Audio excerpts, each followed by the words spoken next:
చేసావో నా మనసు నీదైపోయింది, ఏదేమైనా నిన్ను వదిలి రానని అంటుంది.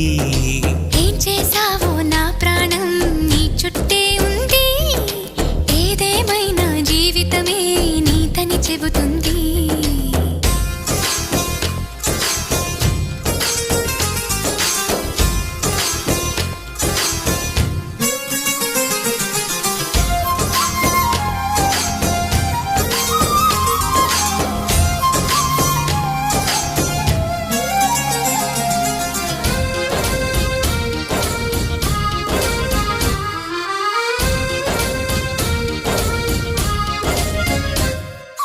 పాపాయల్లే నా ముందు కుదురుగా కూర్చుంటే